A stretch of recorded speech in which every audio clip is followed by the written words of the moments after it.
Hey y'all, it's Madison from Madlets Designs. Today we're going to be making a pillowcase, the envelope pillowcase cover. And mine is going to be 18 by 18 today. And I really hope you enjoy it. It can be easily made into smaller size. All you would have to do is alter the beginning size square.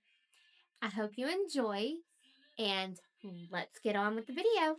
You're going to need a piece of fabric that is 19 inches by 19 inches square. For next fabric, you will need two pieces that are 19 inches by 13 and a half inches. For the back piece of your fabric, your next step is to iron your seam.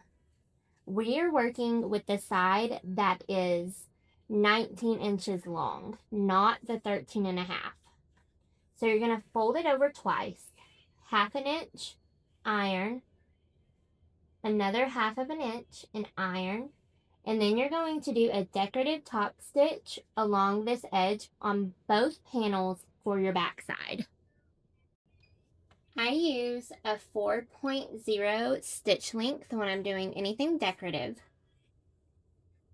So any top stitching, anything like that, I'm going to be using a 4.0.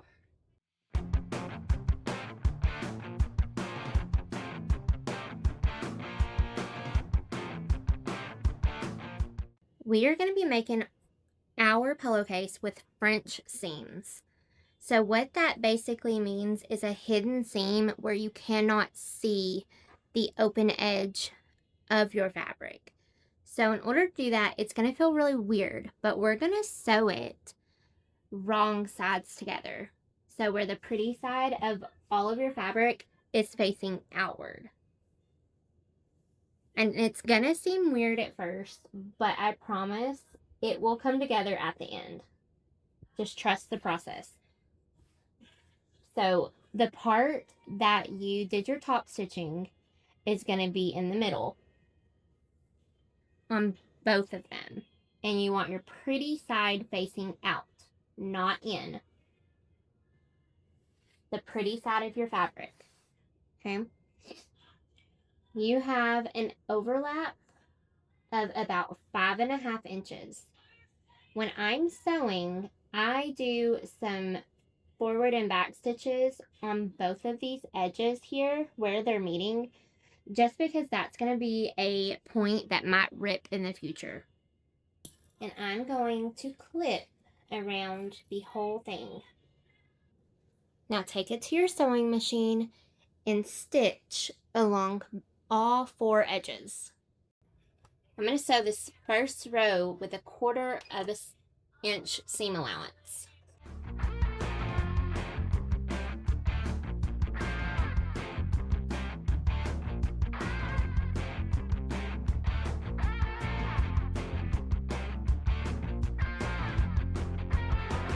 Now that we have all of the sides sewn, I like to go and make my seam allowance at 1/4 of an inch.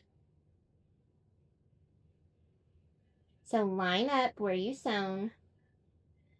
Be very careful not to cut your thread, but this will help clean up the edges.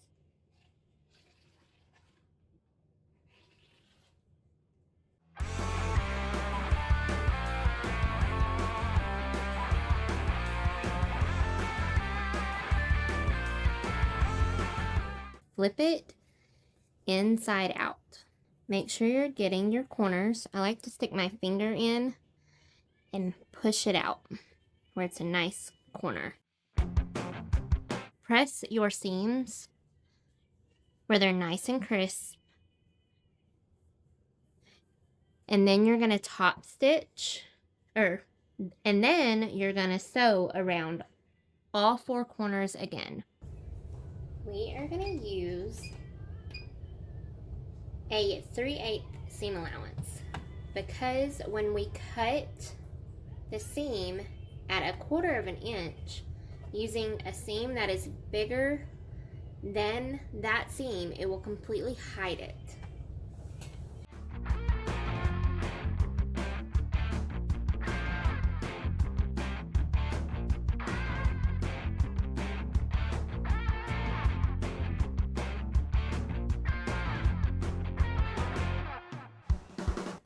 Now that you have it all sewn again, turn it right side out.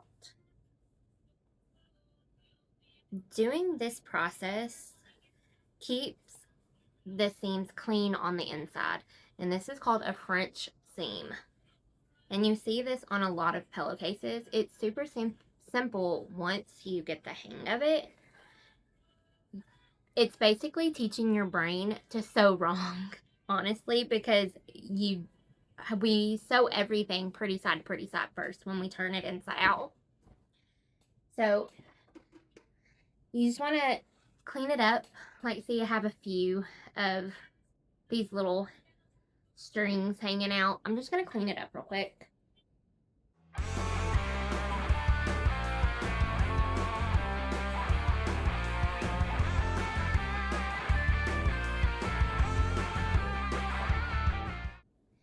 Now you have a beautiful finished pillowcase, perfect for the holidays. You can choose any fabric you want, and it's completely seamless, no seams on the inside. All of them are hidden because we did the French seam and it enclosed them. So this is the inside, nice and beautiful, no fraying whatsoever. There's you have to take a little bit of extra time to get it right, to get it cleaned up. But once it's done, and you're finished with a beautiful case. And remember, you can make this in other sizes too. Just alter your beginning square, and that's it.